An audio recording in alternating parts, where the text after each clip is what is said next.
Hello and thanks for tuning in. I'm your host Finbar Markey. Over the next few minutes we're going to ask the question, what is so honourable about Michael Noonan? Last week the University of Limerick awarded and honoured Michael Noonan with an honorary doctoral degree. Michael Noonan is a former Minister for Health, former Minister for Finance and former leader of the Fine Gael political party. Over his 40 years in politics he has been a controversial figure, and the decision by UL last week to honour Michael Noonan is being seen as equally controversial. Let's get stuck into this story. We'll start off with Live 95 news team. Michael Noonan receives honorary doctorate from UL. The former Minister for Finance, Michael Noonan, is among 4 candidates who were awarded with honorary doctorates at University of Limerick today. University of Limerick's own website says leaders and visionaries conferred with honorary doctorates at the University of Limerick. But not everybody would view Michael Noonan as a leader and a visionary. In fact, there's plenty of people don't have a very, very positive attitude towards him. And they expressed that on Twitter last week. John Wallace said, utterly grotesque in every sense, referring to UL's honouring of Michael Noonan. John Collins said, I don't think history will be very kind to that despicable man. He viciously pursued Bridget Nicole, he prevented Grace from escaping from her abusers, and he prided himself in handing over the people's assets to foreign vulture funds. And we will focus in on some of those accusations in a minute or so. Minker Ali and Proud Tumbuktu, what a Twitter name, said Minister for Finance Michael Noonan sold off property portfolios, thereby facilitating the greatest transfer of Irish property to foreign owners since the Cromwellian confiscations. So it appears that not everybody is in a mood to honour Michael Noonan. Focusing in a little bit on the matters of the issues that were raised by John Collins in his tweet, in the mid-1990s, numerous Irish women received blood transfusions from the Irish Health Services and contracted hepatitis C as a result.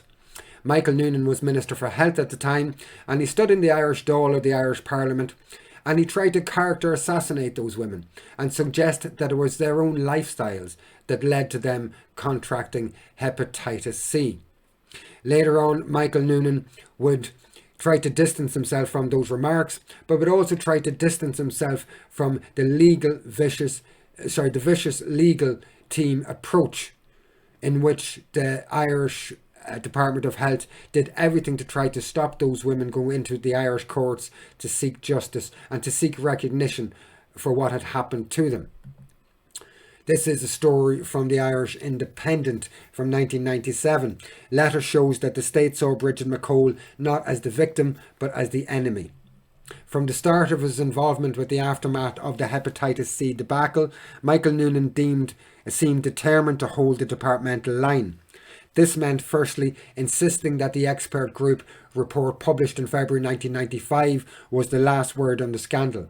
Secondly, it involved an insistence that the victims should be compensated through the tribunal established for that purpose rather than through the courts.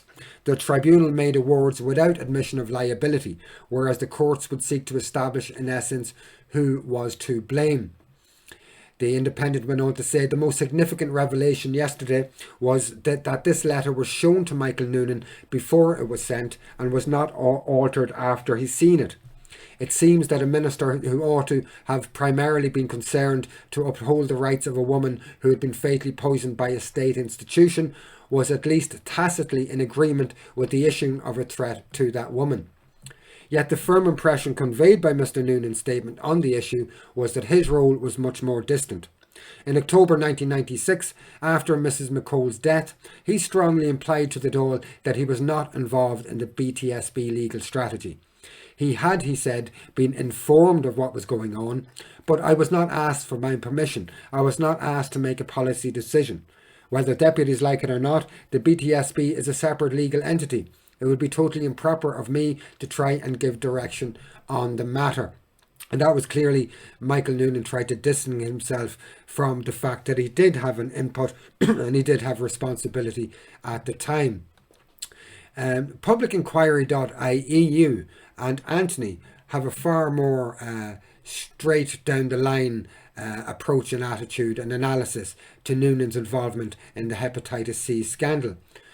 Michael Noonan as ruthless and callous as ever. When he was Minister for Health in the 1990s, Michael Noonan and his bureaucratic minions hounded Bridget McCall, even on her deathbed, to stop her fight for justice against the state which had poisoned and eventually killed her. Because she was dying, Bridget McCall caved into threats and bullying and accepted a measly £175,000 compensation from the state. She only accepted the money so that her family would have something after she died.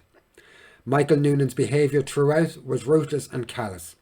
Later, and probably when he realised that his disgusting behaviour might cost him votes, he apologised. So is that something that University of Limerick should be awarding and honouring, that type of behaviour and that type of person? 𝐅𝐢𝐬𝐜𝐴 in 2001, speaking of Noonan's involvement in the hepatitis C scandal, said, Michael Noonan's tone of self-congratulations on radio yesterday morning when reminded of his handling of the hepatitis C crisis provoked widespread anger among women who live with the legacy of the blood contamination scandal.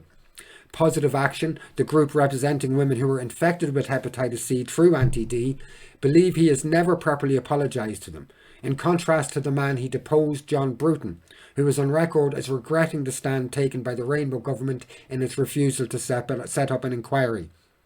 Michael Noonan's tenure as Minister for Health dented his image and calls into question his qualities for leadership and his judgment now that he is in the biggest contest of his political career.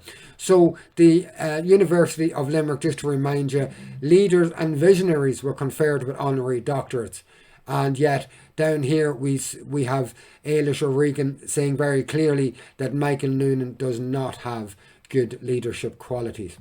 So we asked the question again to the University of Limerick, is this the type of actions and is this the type of man that you want to honour? Is this the type of actions? Is this the type of man that you are asking your educators and your students to aspire to? But the hepatitis C scandal was only the beginning. John Collins in his tweet also referred to the Grace scandal, and let's look at that in a little bit more detail. Grace was a young girl with an intellectual different ability. She was under the care of the Department of Health and Health Services in Ireland. She was placed in a foster family placement, and it transpired soon after that she was being severely physically and sexually abused by the foster father within that foster placement. Moves were made by social workers to move Grace to a safer placement, but the foster father directly contacted Michael Noonan through a letter, personally and directly contacted him and asked him to intervene. It was from that point that the planned moving of Grace was stalled initially and then stopped altogether, and Grace was left in that home for another 11 years to suffer systematic physical and sexual abuse. This is a story from the Irish Examiner at the time. Probe into Michael Noonan's handling of the Grace case. Michael Noonan's handling of the case of Grace while Health Minister and the role of his department in the 1990s will be the subject of Commission of Investigation hearings into the new year, an interim report states. Records show that whatever happened, a letter from Mr. Noonan's private secretary confirms that, on foot of the foster father's request, Grace's removal from the foster home was delayed. The Minister understands that the Health Board, at your request, agreed not to remove Grace until the end of the summer period, the letter from Mr. Noonan's secretary states. The delay followed a request for an updated report from Mr. Noonan's department to the Health Board. So it's very, very clear that Mr. Noonan's department is involved in the Grace case from the point where he received a letter from the abusive foster father. 2 months later, Junior Health Minister Austin Curry made inquiries and found the case was currently under consideration. 7 months after the initial decision to remove Grace was taken, Mr. Curry was assured by an official that representations made in support of the foster family would be considered. So it would appear that the Department of Health was primarily concerned with ensuring that the abusive foster family would be heard and that their representations would be heard. In other words, that Grace would be left where she was. At the same time, a note of correspondence between department officials and the health board showed Grace's removal had been stalled since September 25th. The date a health board programme manager wrote to the department saying the previously decided case was now currently under consideration. Grace ultimately remained in the home until 2009. So, if you think that isn't enough to make University of Limerick question its decision to honour Michael Noonan, let's not forget the bank bailout itself and the 2008 economic crash.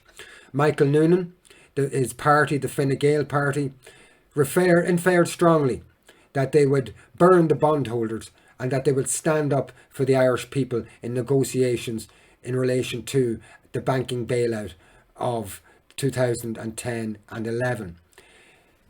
Michael Noonan did nothing of the sort when he got elected and when Fine Gael got elected, and it wasn't even a few weeks after that election that they went into a state of denial in relation to what their position was with bondholders.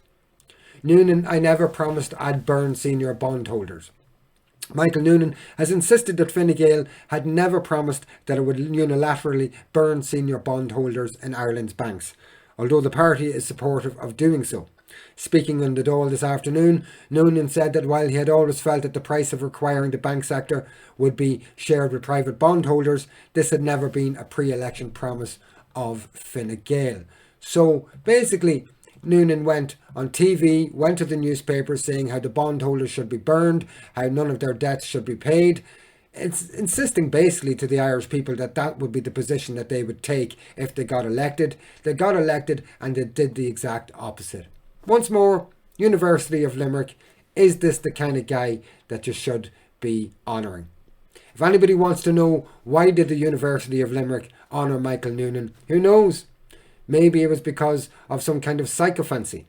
Maybe it was because they were worried on seeking funding into the future. Or maybe it was because of their Chancellor. Guess who the Chancellor of the University of Limerick is? None other than Mary Harney. Mary Harney was a co-founder of the Progressive Democrats, one of the most economically right-wing political parties in the history of Ireland. As Minister for Health, she presided over the privatisation of much of the Irish health service and over the failed attempts at implementing the primary care strategy. An ideal pick, one might say sarcastically, to be Chancellor for the University of Limerick. That's all I have to say in the matter, folks. Thanks for watching the video. Please like and share.